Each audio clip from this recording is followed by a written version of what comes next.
안녕하십니까. 우아한상식 이내호입니다. 이번 영상에서는 법학전문대학원 출신 변호사들의 법률 실력하고 과거에 사법시험이 있을 때 법대생들의 법률 실력을 비교해 드리도록 하겠습니다.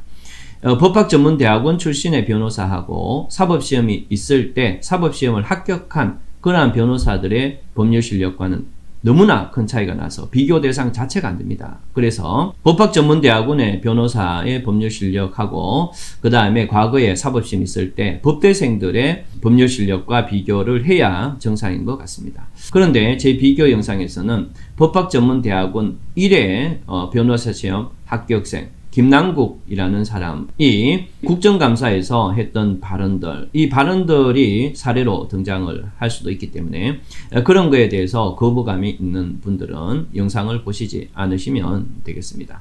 자, 그러면 일단 사법시험이 존재했을 때 법학교육 과정이 어땠는지 설명을 드리도록 하겠습니다. 일단 법대에 입학을 하게 되면 4년 동안 법학교육을 받습니다. 물론 그 4년 동안 안에 사법시험에 응시해서 합격하는 경우도 있지만 대부분은 법대를 졸업하고 1, 2년간 더 공부를 한 다음에 사법시험에 합격하는 경우가 평균적입니다. 물론 그거보다 더 많이 걸리는 사람도 있죠. 그러면 이 사법시험에 합격하면 바로 변호사 자격을 주는가? 그건 아니었습니다. 사법시험에 합격한 다음에 사법연수원이라는 곳에 가서 2년 동안 더 추가 교육을 받습니다. 이 사법연수원은 대학원 석사과정과 유사한 그러한 과정이다. 이렇게 이해하시면 될 것 같습니다. 그래서 사법시험이 있을 때 총 교육과정을 보면 법대 4년을 다닌 다음에 그런 다음에 스스로 공부하는 한 2년 정도의 기간은 빼더라도 법대 4년 그런 다음에 사법연수원 2년 해서 총 6년 정도를 공부를 하게 되겠습니다. 그런데요, 그러면 법학전문대학원은 어떤가 지금부터 설명드리겠습니다. 법학전문대학원은 여러분들이 대학을 졸업을 하고 그런 다음에 대학원으로서 시험을 보게 됩니다. 그런데 이 법학전문대학원에 입학하기 위해서 사전에 법률 공부를 좀 하는가? 전혀 그렇지 않습니다. 법학전문대학원의 입학시험은 법률 과목이 없습니다. 언어 능력, 추리 능력, 논정 능력 이러한 것들을 시험을 보기 때문에 또 논술 능력 이런 걸 보기 때문에 법학전문대학원에 입학하기 위해서 사전에 법률 공부를 하는 것은 경우는 거의 없다고 봐야 됩니다. 그렇다면 이 법학전문대학원 출신의 변호사들은 법학전문대학원이라는 곳에 가서 처음으로 법률 공부를 하게 됩니다. 그런데 사법시험이 있을 때 법대는 4년제였는데 그런데 이 법학전문대학원 3학년을 이렇게 3학년 과정으로 마치게 됩니다. 만약에 두 사람이 동일한 어떤 능력을 갖고 있을 경우에 사법시험이 있을 때에 법대에서는 4년을 공부를 하게 되지만 현재 법학전문대학원에서는 3년을 공부하게 됩니다. 그러면은 현재 법학전문대학원에서 변호사 시험을 합격하면 과거의 사법시험처럼 다시 사법연수원에 들어가느냐? 그게 아닙니다. 곧바로 변호사 시험을 합격하는 즉시 그대로 변호사 자격이 부여됩니다. 그래서 사법시험이 있을 때 변호사는 최소한 6년을 공식적인 교육과정을 거치게 되는데 현재 법학전문대학원의 변호사는 3년간의 공식적인 교육기간 뿐이다. 이런 얘기죠.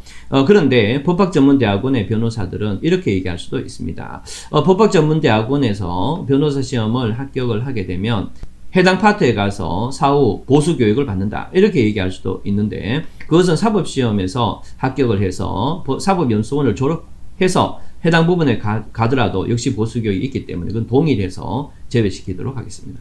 결국에는 공식적인 기간으로 봤을 때 사법시험이 있을 때 교육기간은 총 학생들이 개인적으로 공부하는 시간을 제외하더라도 공식적으로 총 6년인데 이 법학전문대학원의 변호사는 총 3년에 불과하다. 이런 뜻입니다. 그렇다면 과거에 사법시험이 있을 때 법대 3학년 1하면은 3년을 공부한 거잖아요. 그러면은 현재 법학전문대학원의 출신자들, 변호사들도 3년을 공부하게 되니까 정상적으로 비교하려면 법학전문대학원의 3년 다년 사람, 그런 다음에 법대 3학년을 서로 비교해 보면 되겠습니다.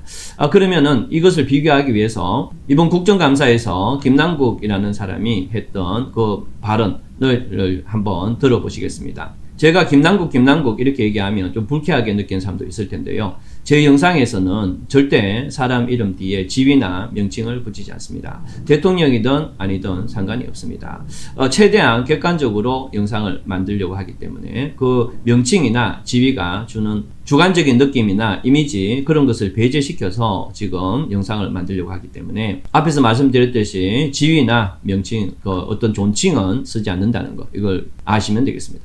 자, 그러면은 영상을 보시죠. 근데 지금 앞서 오전에 이해충돌이다라고 하면서 어디가 이해충돌이라는 거죠? 그 이해충돌과 관련되어서는 변호사법 31조와 그리고 변호사 윤리장전 제22조에 나와 있습니다. 나가는 것인데 이게 그러니까 이해충돌이 아니라고요? 그게 지금 이해충돌이라고 말씀하시는 겁니까? 금전적 이익이 공여되고 있잖아요. 아니 내 가족에게 금전적 자, 지금 여러분들 영상을 봤는데요. 여기서 법률 지식과 관계되는 파트가 존재합니다. 공익과 사익의 충돌입니다. 사익과 공익의 충돌. 이 파트에서 김남국이가 계속 엉뚱한 소리를 하고 있는데요. 이것이 법적으로 어떤 의미를 갖는지 잠깐 설명을 드리도록 하겠습니다. 우리나라 법률 체계는요, 공익과 사익을 조화시키기 위해서 곳곳에서 상당히 많은 규정을 두고 있습니다. 여러분들이 법원에 가서 재판을 받을 때 그 재판장이 그 당사자, 그러니까 사건의 당사자와 일정한 친척 관계가 있거나 이러한 경우에는 재판을 받는 당사자가 그 재판장에 대해서 기피 신청을 할 수 있습니다. 그러니까 저 재판장은 불공정할 거기 때문에 다른 사람을 바꿔달라 이렇게 할 수도 있고, 판사가 스스로 내가 여기에 재판하게 되면 불공정하겠다 해서 회피 신청도 할 수가 있습니다. 또 이 공익과 사익을 적절히 조화시키겠고 사익이 함부로 공익에 관여하지 못하게 하기 위해서 여러분들 입찰 있죠. 입찰이나 국가가 하는 입찰이나 이런 부분에서 또 국가가 사람을 채용하는 부분에서 이러한 공익과 사익을 조화를 추구하기 위해서 상당히 많은 규정들을 두고 있습니다. 한마디로 이 법 체계에서 공익과 사익의 조화라는 것은 아주 광범위하게 규정되어 있고, 특히 이 행정법 관계에서 그러한 어떤 이론이 상당히 발달되어 있습니다. 다시 말씀드리면 이러한 공익과 사익이라는 법률 쟁점, 법률 개념은 법학을 한 2, 3년만 배워도 기본적으로 머릿속에 갖게 되는 그러한 개념이 됩니다. 여러분들이 공무원 시험을 준비하고 행정법을 공부한다면 행정법에서 한 6개월만 공부를 해도 여러분들 머릿속에 그 개념을 확실히 갖게 되는 그러한 개념이 됩니다. 근데 지금 앞에 영상을 보면 한동훈이라는 사람이 계속 공익과 사익에 대한 충돌을 얘기하고 있는데, 이 김남국이는 그 논점 자체에 대한 이해가 안 되어 있는 것 같습니다. 계속 변호사법 속에서 변호사 윤리 강령이 있습니다. 그 변호사법 안에 변호사 윤리 강령을 지키기만 하면 공익과 사익이 조화된다는 식으로 계속 얘기를 하고 있는데요. 변호사법 속에서 윤리 강령을 지키든 안 지키든 상관없이 공익과 사익의 개념은 다른 개념입니다. 그런데도 계속 이 쟁점 자체를 이해를 못하고 엉뚱한 소리를 하는 것입니다. 그렇기 때문에 지금 이것만 봤을 때 로스쿨 출신자들의 행정법적 쟁점 파악 능력이 과거에 사법고시가 있을 때 법대생들의 2, 3학년 수준도 안 된다는 뜻입니다. 과거에 법대가 있을 때는 2, 3학년만 돼도 이런 쟁점은 금방 찾아내는 그러한 어떤 단계에 이르거든요.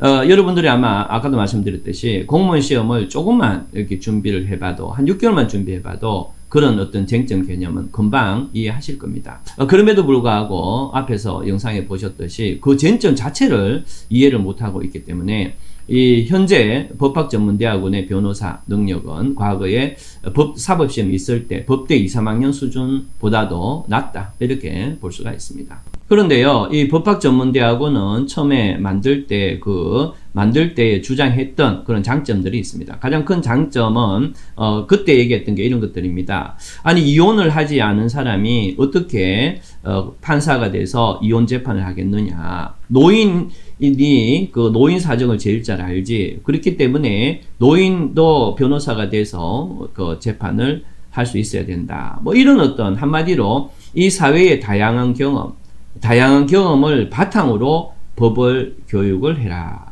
그런 관점이 가장 컸어요. 그래서 이제 법학전문대학원이 만들어졌는데요. 그런데요, 현재 법학전문대학원에 입학하는 학생들은 30살이 넘으면 거의 입학을 못한다 이렇게 봐야 됩니다.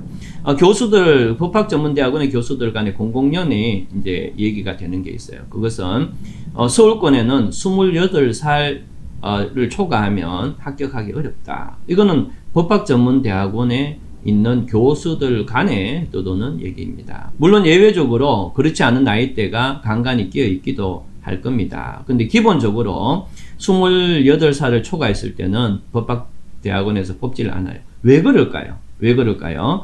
자, 왜 그런지 지금부터 설명합니다. 왜 법학전문대학원에는 아까처럼 처음 만들어질 때는 다양한 인생 경험을 가진 사람이 변호사를 되겠다 해서 만들었는데 지금은 왜 그런 식으로 나이를 알게 모르게 적용을 시킬까요? 바로 교수들이 교육하기가 부담스럽기 때문에 그렇습니다. 예를 들면 굉장히 뛰어난 회계사가 이제 변호사 자격을 갖추기 위해서 법학대학원에 왔어요.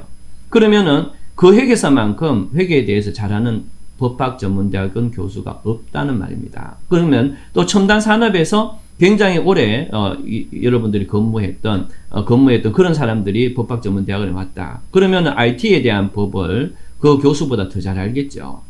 그렇기 때문에 그런 사람을 뽑으면 뽑을수록 교수에 대한 권위는 급격히 떨어질 수밖에 없고 교육하기가 상당히 힘들게 되는 겁니다. 그러니까 결국에는 교수들은 인생의 경험이 많고 전문 지식을 가진 사람을 뽑는 것 자체가 자기들을 봤을 때는 부담스럽게 짝이 없는 일이죠. 그렇기 때문에 당연하게도 법학전문대학원에서 신입생들은 나이가 적을 수밖에 없다. 이런 뜻입니다. 거기다가 법학전문대학원에서 현재 변호사 시험을 1200명 정도를 이렇게 합격을 시키는데요. 이 1200명 정도는 과거에 사법시험에서 합격했던 그런 인원하고 큰 차이가 없어요. 그렇기 때문에 이 법학전문대학원이 변호사 수를 늘려서 법조 서비스 능력을 강화시키겠다. 그것도 아니라는 겁니다. 그런 다음에 이제 그러면 결국에는 뭐냐? 법학전문대학원은 법조인들의 법률 실력 자체를 그냥 하향 평준화 시키는 꼴이죠. 그렇기 때문에 결국에는 이 하향 평준화가 무슨 문제나 다 똑같이 낮아지면 괜찮잖아. 이런 문제가 생기는데 문제는 뭔가 하면 이렇게 변호사나 법조인들의 실력이 하향 평준화되면 범죄자들이 법을 더 잘 알게 된다는 거예요. 그러니까 이 법조인들의 이 범죄자들을 이렇게 잡아내는 능력이 급격히 떨어지게 된다. 이런 뜻입니다. 결국에는 법률 서비스가 눈에 봤을 때는 뭐 다양하고 아주 삐까번쩍해 보이지만 결국에는 도둑이나 강도에게 이용당하는 그러한 법조인이 늘어나게 된다는 거죠. 거기다가요, 오늘날 국제사회입니다. 국제사회에서 노련한 그러한 법조인들하고 우리나라가 이 법률 다툼을 벌여야 되는데 우리나라의 법조인 실력이 하향 평준화된다. 그러면은 상당히 문제가 커지죠. 이러한 어떤 여러 가지 문제가 있음에도 불구하고 지금 법학전문대학원을 계속 유지한다. 왜 그러면 계속 법학전문대학원을 유지하려는 세력이 있느냐? 그거에 대해서는 다음 영상에서 한 번 더 영상을 만들도록 하겠습니다. 감사합니다.